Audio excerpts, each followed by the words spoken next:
Assalamualaikum warahmatullahi wabarakatuh. Bismillahirrahmanirrahim. Kami dari kelompok 5 akan menjelaskan tentang penelitian Living Al-Quran sebagai berikut. Bismillahirrahmanirrahim. Seperti yang telah diketahui bahwa fungsi Al-Quran dalam masyarakat tidak hanya berdasar dari tekstual saja, namun juga memfungsikan Al-Quran dalam kehidupan praksis di luar kondisi tekstualnya. Oleh karena itu, muncullah studi Living Al-Quran yang dibuatkan sebagai wujud suatu kajian ilmiah dalam ranah studi Al-Quran yang meneliti dialektika antara Al-Quran dengan kondisi realitas sosial di masyarakat. Selanjutnya, saya Iis Mudaris Ubaidur Rahmah akan menjelaskan tentang hakikat dan tujuan penelitian Living Al-Quran. Nah, dalam hakikat sendiri ada definisi dan batasan istilah. Definisi tentang Living Al-Quran secara bahasa adalah living berarti hidup dan Al-Quran kitab suci umat Islam. Nah, secara istilah, Living Quran bisa diartikan sebagai teks Al-Quran yang hidup di masyarakat atau kajian atau penelitian ilmiah tentang berbagai peristiwa sosial terkait dengan kehadiran Al-Quran atau keberadaan Al-Quran di sebuah komunitas muslim tertentu.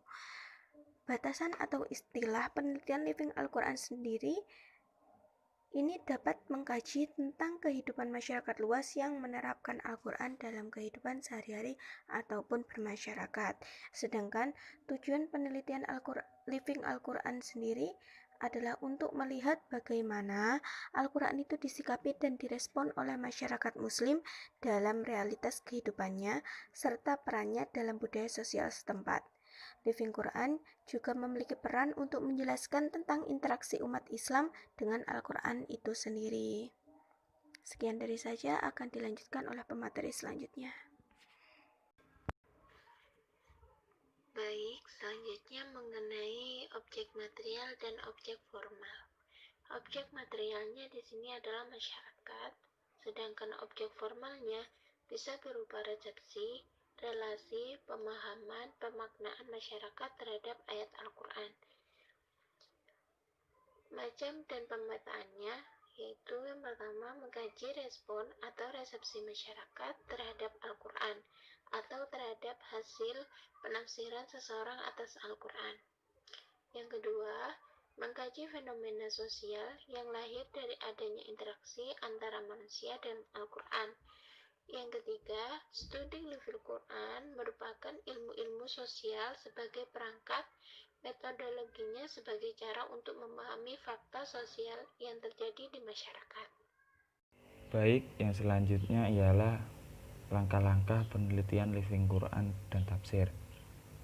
Untuk yang pertama ialah lokasi. Lokasi penelitian ialah tempat di mana penelitian dilakukan. Penetapan lokasi penelitian merupakan tahap yang sangat penting dalam penelitian kualitatif, karena dengan ditetapkannya lokasi penelitian, berarti objek dan tujuan sudah ditetapkan, sehingga mempermudah penulis dalam melakukan penelitian. Yang kedua, metode dan pendekatan.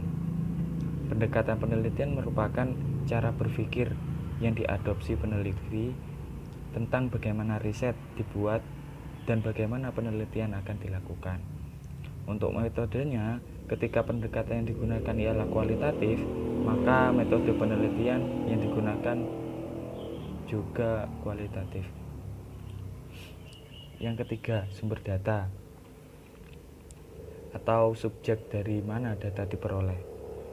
Apabila peneliti menggunakan kuesioner atau wawancara dalam pengumpulan datanya, maka sumber data disebut responden atau sama dengan orang-orang yang merespon dan menjawab pertanyaan peneliti, baik pertanyaan tertulis maupun lisan. Yang keempat, metode pengumpulan data. Ialah cara yang dilakukan oleh peneliti untuk mengumpulkan data. Pengumpulan data dilakukan untuk memperoleh informasi yang dibutuhkan dalam rangka tujuan penelitian. Yang kelima, metode analisis data merupakan tahapan proses penelitian di mana data yang sudah dikumpulkan dikelola untuk diolah dalam rangka menjawab rumusan masalah. Yang keenam, validasi data dilakukan untuk memastikan bahwa hasil akhir penelitian benar dan semua harapan dari rumusan masalah terpenuhi. Sekian.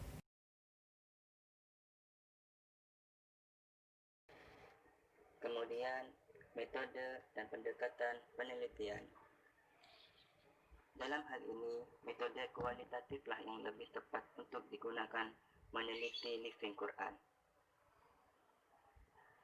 Adapun metode kualitatif sendiri adalah merupakan metode penelitian yang ditujukan untuk memahami fenomena sosial dari sudut atau perspektif partisipan. Sedangkan partisipan ialah orang-orang yang diajak berwawancara, diobservasi, diminta memberikan data, pendapat, pemikiran, dan persepsinya.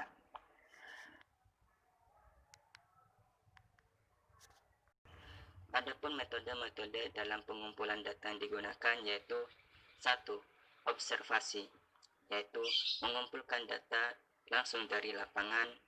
Yang kedua, wawancara, yaitu cara pengumpulan data dengan jalan tanya jawab dengan pihak terkait yang dikerjakan secara sistematis dan berlandaskan kepada tujuan penelitian. Yang ketiga, yaitu dokumentasi, yakni merupakan suatu cara pengumpulan data dengan menghimpun dan menganalisis dokumen-dokumen, baik dokumen tertulis, gambar, maupun elektronik.